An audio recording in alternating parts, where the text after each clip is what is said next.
Hello বন্ধুরা, কেমন আছো? আশা করি তোমরা সবাই ভালো আছো। আমি সন্ধ্যা ইউনিক ফুড থেকে বলছি। আজ তোমাদের জন্য নিয়ে এসেছি ট্যাংরা মাছের ঝোল। বন্ধুরা, ট্যাংরা মাছের ঝোল বানানোর জন্য আমি যে উপকরণ নিয়েছি তা দেখো। এখানে আমি ট্যাংরা মাছগুলো একটু লবণ মাখিয়ে ভালো করে জলে ধুয়ে পরিষ্কার করে নিয়ে একটা পাত্রে রেখে দিয়েছি। এইবার ট্যাংরা মাছের ভিতরে একটু লবণ দিয়েছি আর একটু হলুদ দিয়ে ভালো করে মাছের গায়ে লবণ আর হলুদ মাখিয়ে নেব। দেখো, এইভাবে ট্যাংরা মাছের গায়ে লবণ হলুদ মাখিয়ে নিয়েছি। এবার আমি কড়ার ভিতরে সর্ষের তেল দিয়েছি মাছগুলো ভাজার জন্য। তেলের ভিতরে একটু লবণ দিয়ে তেলটা ভালো করে গরম করে নিয়েছি। এবার আমি তেলের ভিতরে মাছগুলো দিয়ে দেবো। বন্ধুরা, যাতে তেল ছিটে গায়ে না আসে তার জন্য কড়ার ঢাকনি এইভাবে ধরে রেখে দিয়েছি। ট্যাংরা মাছ তেল ছিটায় যাতে তেলটা গায়ে না আসে। দেখো, আমার মাছ সব ভাজা হয়ে গেছে। এবার আমি মাছগুলো সব তুলে নেব।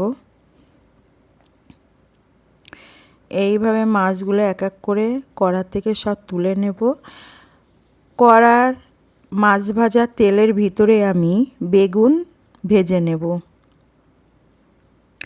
দেখো বন্ধুরা, বেগুনগুলো আমি ভালো করে ভেজে নেব। তার আগে একটু লবণ দেব বেগুনের মধ্যে। লবণ দিয়ে বেগুনটা ভালো করে ভেজে নিয়ে রেখে দেব। আর একটু হলুদ দেব। লবণ আর হলুদ বেগুনের সঙ্গে ভালো করে মিশে নিয়ে হাই ফ্লেমে বেগুনটা ভেজে নেব। আমার বেগুন ভাজা হয়ে গেছে। বেগুন ভাজার তেলের ভিতরে আমি আলু কেটে রেখে দিয়েছি। হালকা করে সেই আলুর টুকরোগুলো তেলের মধ্যে দিয়ে ভালো করে ভেজে নেব। 2 মিনিট তেলের ভিতরে আলুগুলো ভাজার পরে আমি এবার আলুর ভিতরে একটু লবণ দেব। লবণ দিয়ে ভালো করে আলু ভেজে নেব। লবণ দেবার পরে বন্ধুরা, আমি হাফ চামচ কালো জিরে দিয়েছি। যেহেতু আমি কালো জিরে আগে ফোড়ন দেইনি, আলু ভাজার পরে দিয়েছি, তার কারণ আলুটা যখন আমি লাল লাল করে ভাজবো তখন কালো জিরে পুড়ে যাবে। তাই আলু ভাজার পরে কালো জিরে দিয়ে আলুটা একটু ভেজে নিলাম। তারপরে দেখো বন্ধুরা, আমি 2টো মিডিয়াম সাইজের পেঁয়াজ কুচি করে রেখে দিয়েছিলাম। সেই পেঁয়াজ কুচি আলুর ভিতরে দিয়ে ভেজে নেব। আমার আলু লাল লাল করে ভাজা হওয়ার মধ্যে পেঁয়াজগুলো লাল লাল করে ভাজা হয়ে যাবে। তার জন্য আমি আলাদা করে পেঁয়াজ ভেজে নেইনি। আমি যদি আলাদা করে পেঁয়াজ ভেজে নিতাম, যখন আলু ভাজতাম তখন পেঁয়াজগুলো পুড়ে যেত। এবার হাফ চামচ ধনের গুঁড়ো দিয়েছি আর হাফ চামচ জিরের গুঁড়ো দেব আর একটু হলুদ গুঁড়ো দেব। বন্ধুরা, আমি পরিমাণ মতন হলুদ গুঁড়ো দিয়েছি। তোমরা পরিমাণ মতন হলুদ গুঁড়ো ব্যবহার করো। এবার ধনের গুঁড়ো, জিরের গুঁড়ো আর হলুদ গুঁড়ো ভালো করে আলুর সঙ্গে মিশে নেব। আমার আলুর সঙ্গে জিরে, ধনে আর হলুদ গুঁড়ো মেশানো হয়ে গেছে। এবার দেখো, 1 চামচ মতন কাশ্মীরি লঙ্কার গুঁড়ো দিয়েছি, ছোট 1 চামচ কাশ্মীরি লঙ্কার গুঁড়ো দিয়েছি আর 3টে কাঁচা লঙ্কা দিয়েছি। দিয়ে ভালো করে আলুর সঙ্গে মিশে নেব।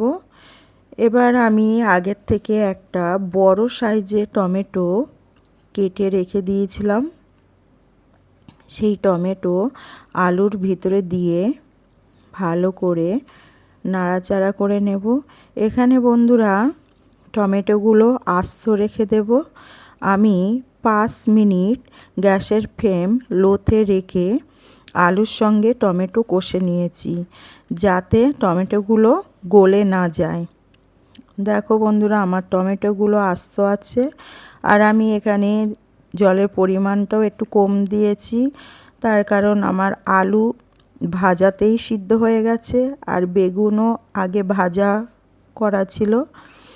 এবার আমি ট্যাংরা মাছ আর বেগুন ভাজা ঝোলের ভিতরে দিয়ে দিয়েছি।